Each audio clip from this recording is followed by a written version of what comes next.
Alright, hello and welcome to the first of probably many Hanabi strategy videos. I am Piano Luke.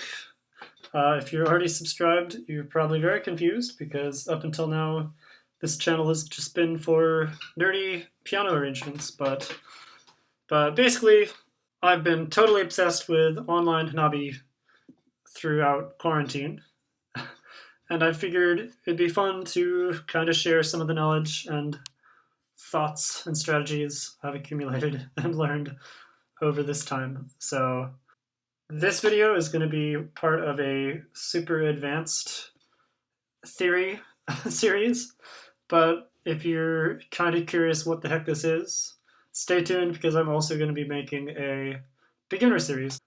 So with that out of the way, welcome to the first of my endgame strategy lectures. So this first video is going to be covering the basics of double ignitions, what they are and what they should not be, and when to use them. So okay, as you probably know, in the endgame it's incredibly important to just get cards played as fast as possible, especially if you're approaching this from a competitive perspective, where you're trying to minimize the number of turns it takes. So in this case, it's Piano Luke's turn, and he needs to find a way to get both these cards played. In most cases, the best way to do it is actually to intentionally bomb the matching position of these cards, if they are indeed in the same position. Now that might seem weird, but the key is that you'll win the game even faster if you are able to cycle a card in your hand. Because presumably by this point you know your hand is garbage, if no one's been cluing it, right? So by bombing the card to signal these cards, you get both of them, but you also dig deeper to finding another 5, right? So that's best. But wait, sometimes that is not possible. So for example, what if this card has already been clued? If I already know this card is purple 5, or whatever, it's maybe positional, I know it's playable, well, then playing it won't cause anything suspicious. So that doesn't work. I forget what this card was, whatever. Okay, alternatively, what if we are at 8 clues? Well, if we're at 8 clues, that means we are not able to do a positional discard, right? So usually a positional discard, if I discarded one card in this slot, it would tell one person to play a card from that slot. But at 8 clues, since you're not allowed to positional discard, in high-level play, that just means a positional bomb is your only option to freely get a card. So it might be a little weird that an intentional bomb could only get one card, but it's actually just still worth it to bomb a card in order to get a card, because like I said, it cycles the deck faster. Okay, and the last condition is the most obvious one. If you're at 2 strikes, you shouldn't be bombing trash, because you lose.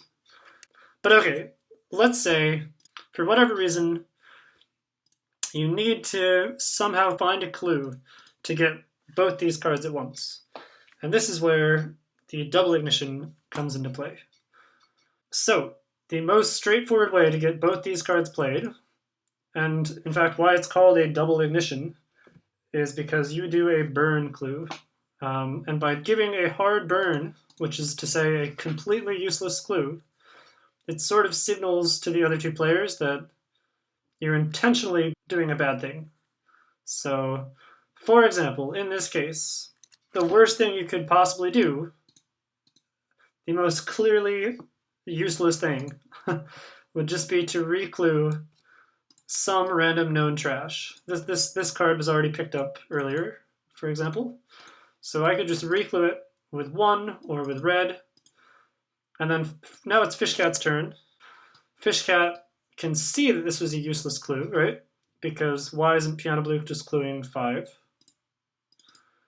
So basically this ignites Fishcat's hand. It's telling Fishcat, YOLO, it's time to play. So Fishcat will bomb this card.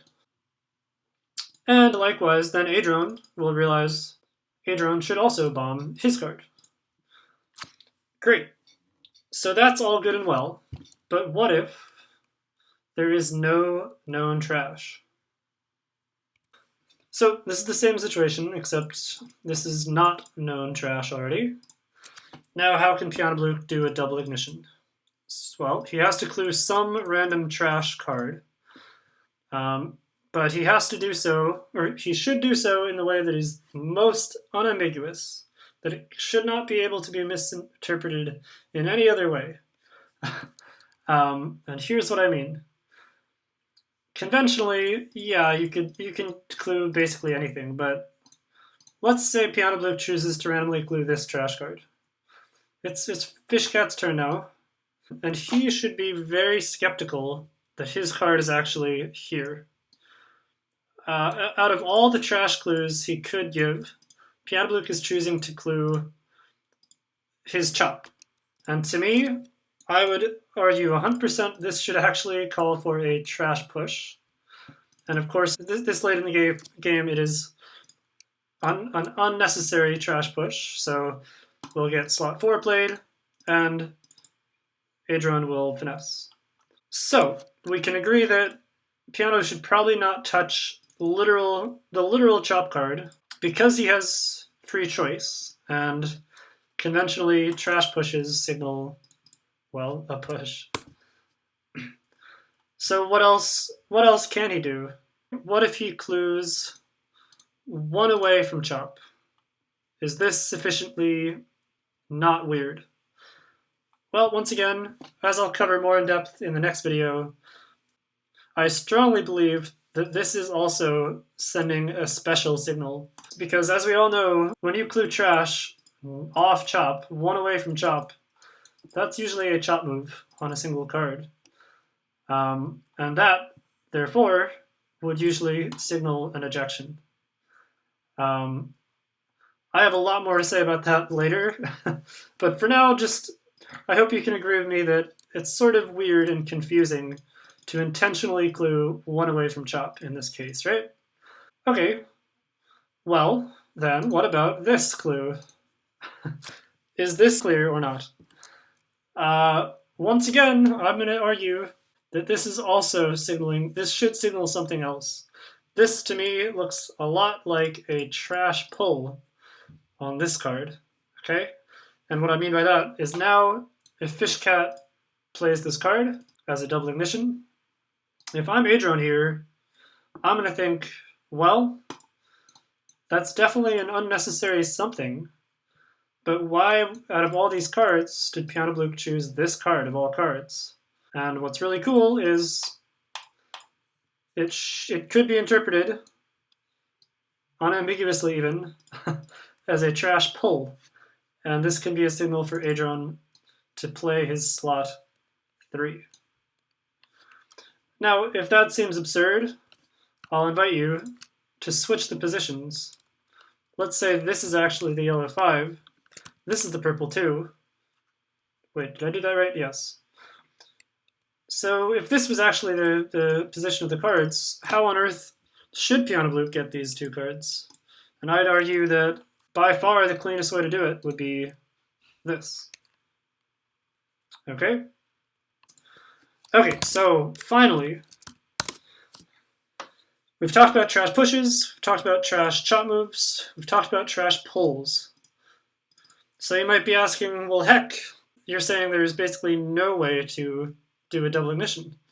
But wait, there is specifically one way to do it. And this is the gateway to a whole new realm of trash, of late game principles, is that if possible, if you want to do a double ignition, this is the big takeaway from this video. If possible, you want to clue exactly 2 away from chop. So in this case, let's say Piano Blue chooses this clue. Of all things, Fishcat is not going to think that Adron is being chop moved, right? Because Piano Blue did not intentionally clue 1 off chop. So this is truly unambiguous. So let's say Fishcat plays the red 5. Now it's Adron's turn, and you might be saying, well, Piano Blue, you just said that Adron should consider this as a trash pull, right? So why wouldn't Adron play this card?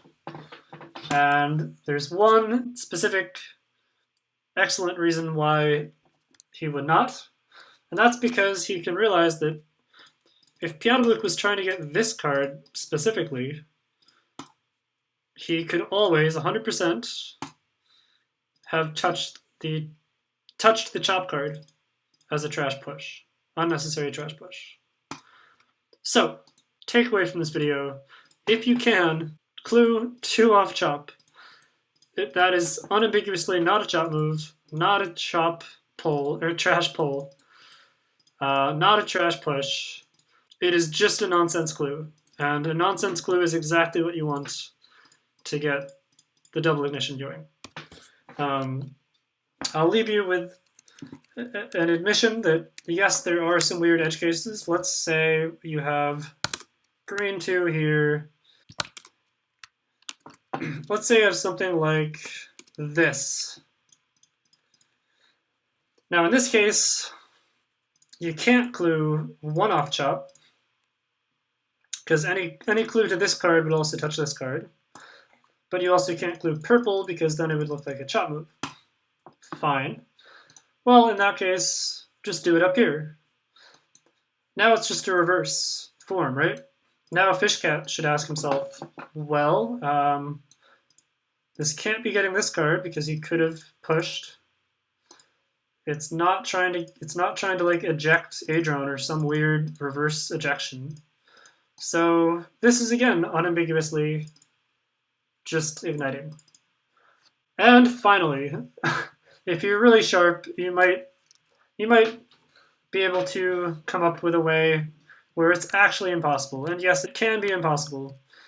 So let's say we have this as our situation. Now Piano Blue is really in a bind. And it is now impossible to clue literally only 2 off chop in this case. So in this rare case, when you have 8 clues or 2 strikes or a known card, then and only then is when I say you can indeed clue 1 off chop like this. And in this world, this is like an emergency sort of clue. Fishcat should just trust that, okay, maybe he's ejecting me, but actually maybe not, because wait, if he actually wanted an ejection, he could have done this. So in this case, Fishcat should know that this is actually just calling for a double ignition, and that Piano Blue may have just not been able to cleanly clue just this card or just this card. Okay, so thanks for watching. That is the first. I hope that sort of made sense and wasn't too rambling. Anyway, curious to hear your thoughts. Leave some comments in whatever you do on YouTube. Ask me, reach out on the Discord if you're curious to learn more about Hanabi or about double ignitions in particular. Yeah, you know where to find me. And I look forward to doing more of these. So happy knobbing.